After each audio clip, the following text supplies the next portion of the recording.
Grindoja që humbi sytë. Ariu Grindo e kishte ndërtuar strofkën në zgavrën e një lisi në të dalë të pyllit.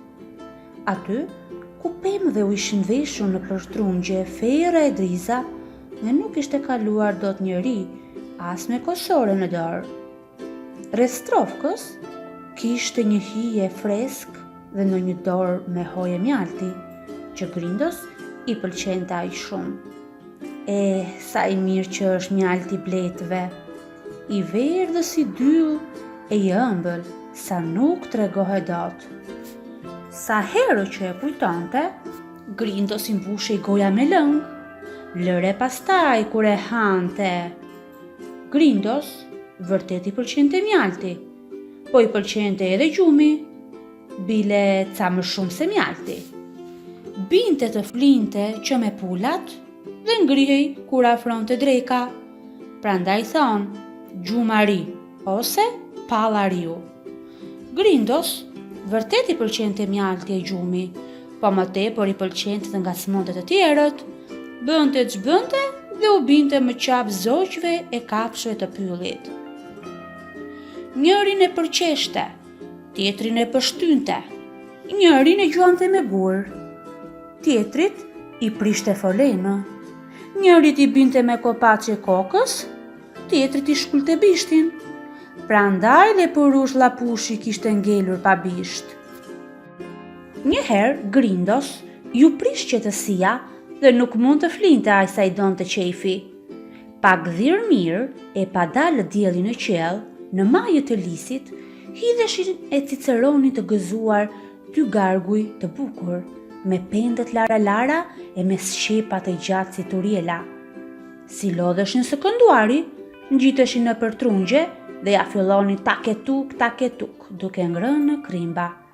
"Ç'bëjnë kështu këta të marr?" pyeste veten Grindoja. "Më lan pa gjumë." U përpoq të flinte duke mbyllur veshët me dyll bletësh, po ishte e pamundur. Zogjt ciceronin si në dasmë dhe u binin trungjeve sikur të ishin marangoz me çekit që shqepar e jo sikur të ishin garguj. "More, do të ikni që këte ju cicmicër, apo të ngjitem unë aty lart? Grindo, mos na kërcëno, se nuk ta kemi frikën. Pse nuk na lë rehat? Të shiko punën tënde, se ne po shikojmë tonën. Si thua ti, të mos punojmë? Nuk le dy gur bashk. Ashtu?" Dhe Grindoja merrte vrull të ngjitej në pemë. Po ku i arrinte dot gargujt? Ata ose hipnin në majat më të larta, aty ku kishin folen, ose fluturonin rreth kurorës së gjelbër, duke ciceruar plot hare. Ariu e pa që nuk i zinte dot dhe filloi t'i merrte me të mirë. "Mos këndoni, se më lini pa gjumë." Ju dua fort. Lëreni këngën për hatrin tim." "E si të mos këndojmë? Ne kemi ndërtuar folen të re." "Po mirë, të pak të mos bëni tuk-tuk të që pak dhirë, se më të shmëndet fare.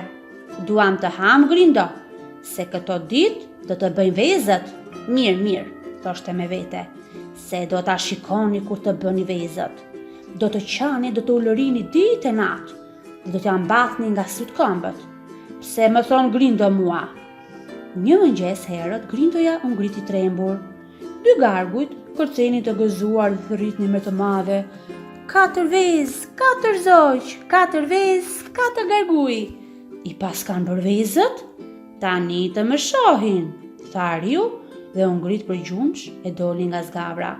Si u soll rreth e mbështeti kurrizin te trungu i lisit dhe thirri. "Do ta pushoni këngën apo si e keni mendjen?" "Po me këngë tash më e bukur më Grindo. Unë dua gjumë dhe gjumë, prandaj ikni nga lisi im. Apo doni t'ua bëj si zogjve të tjerë? Po ta kemi thënë 1000 herë, lisi është i gjithë kafshëve dhe shpezëve të pyllit." Gargujt nuk arritën të mbaronin fjalët. Kur Grindoja e tundi trungun me aq forcë, sa që foleja ra në tokë dhe 4 vezët u bën cop. Kur pan vezët e thyera, 2 gargujve ju errën syt dhe sa nuk u pushoi zemra nga hidhërimi, nisën të qanin e të ulërinin. Hande, këndoni, tallej Ariu duke qeshur dhe u binte lëvoshgave të vezme putra, aq sa i dërmoi fare. Të dy gargujt pa njëri tjetrin, fshin lotët me pend dhe u lëshuan poshtë mbi kokën e Grindos, që po zgërdhiej e që i kishte hapur syt sa një patate. Vrasës! Ti na i vrave fëmijët pa lindur akoma.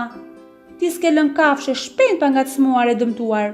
Grindo e tallej dhe ngrinte putrat lart që t'i qollonte, e hapte gojën sa një shpellë që t'i kapërdinte.